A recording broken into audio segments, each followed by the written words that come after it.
Three bombshells today in the Victoria Martens murder case. A plea deal for her mother, charges lowered for the boyfriend, and the announcement that a killer may be on the loose.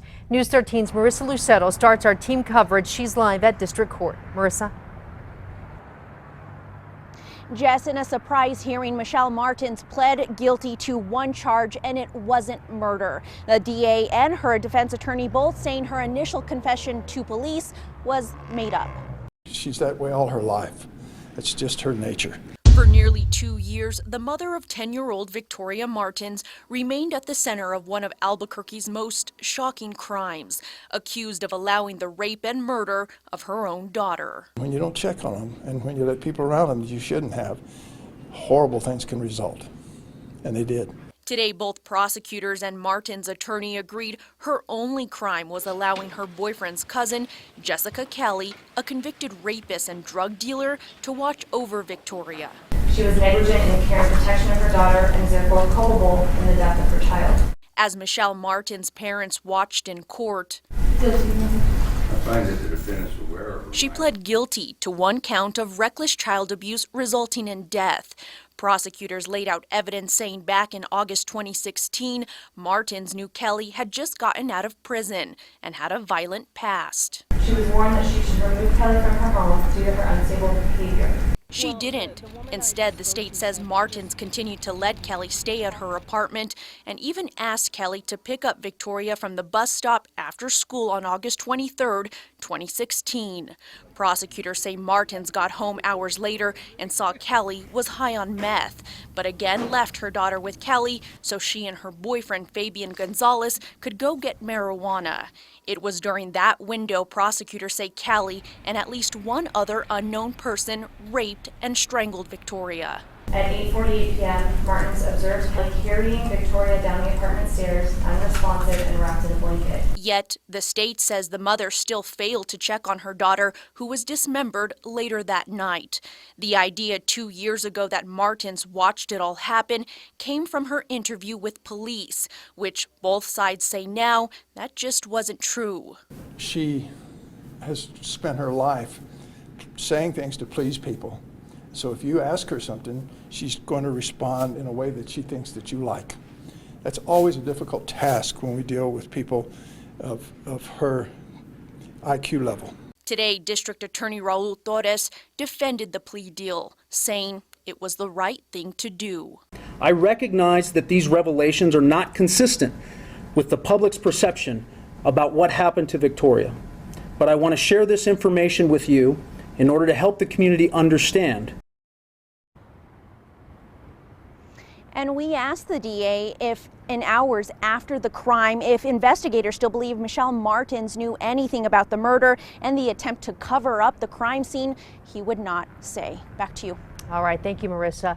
Martens will be sentenced after the upcoming trials for Gonzalez and Kelly, in which she's expected to testify. Martens faces anywhere from 12 to 15 years behind bars. And that plea deal was followed by a news conference with District Attorney Raul Torres, explaining the decision and revealing there's another suspect out there. Here's News 13's Jackie Kent.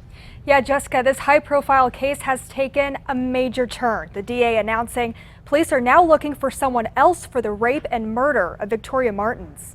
Bernalillo County District Attorney Raul Torres with stunning announcements on the case that shook Albuquerque to its core. Much of what has been reported about this case is simply not true. Revealing there's just no evidence Michelle Martens and her boyfriend Fabian Gonzalez were in on the murder of Victoria Martens 2 summers ago. Cell phone and detailed Google location data corroborated those eyewitness accounts and definitively placed Michelle and Fabian outside the apartment at the time of the rape and murder. The DA says a team of prosecutors, APD detectives, and new experts reviewed the case and found an unidentified man's DNA on Victoria's body. I have today authorized the filing of a criminal information against the unidentified male. A new suspected child killer, the DA says, is still at large, something former APD Chief Gordon Eden back in 2016 said was not possible. To the people who live in that neighborhood, let me assure you that your neighborhood is safe.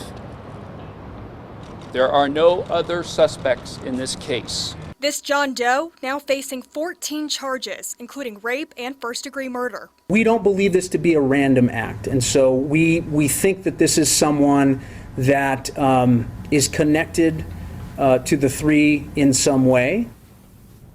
The DA says because they only found a partial DNA sample on Victoria's body, they'll need another physical sample from the John Doe to prove a match.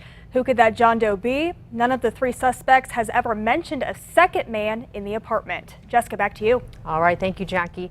The DA dropped the murder and rape charges against Fabian Gonzalez, who blamed Jessica Kelly from the very start. I tried my best to protect Michelle and the baby. But what happened then? Why is there a girl that's dead? That's because Jessica Kelly did it. Gonzalez still faces up to 18 years behind bars for reckless child abuse resulting in death and tampering with evidence. Investigators believe he cleaned up the murder scene and helped dismember Victoria's body to dispose of it. He'll go to trial in October. Jessica Kelly still faces rape and murder charges and will be tried in January. How did police miss there was another killer? APD only sent out a statement today, in part saying it devoted some of its most experienced detectives to the investigation, and they've been instrumental this year in unraveling the misleading statements Martens made. This isn't the first time there's been questions about how police handled the case. APD dropped the ball. We feel if they would have investigated, maybe Victoria will still be here with us. She definitely would have been here with us. Victoria Martens' grandparents are suing the city. The lawsuit states 5 months before Victoria Martens' death, CYFD turned a tip over to APD that her mother's boyfriend had tried to kiss the 10-year-old. The Martens' attorney says had APD bothered investigating, they would have learned that boyfriend was David Hernandez. Police say he snatched a random young girl from a parking lot. The Martens believe it would have led to CYFD taking custody of Victoria before the murder. CYFD caseworkers had received at least 5 calls about Victoria and her brother and was left wondering what more they could have done. The state promised it would make changes. Last August, a year after Victoria's death, we asked the department what changes it made. CYFD says it started a program identifying at-risk kids in an effort to stop abuse before it starts. But the CYFD secretary admitted in May her investigators failed to follow up in another high-profile abuse case.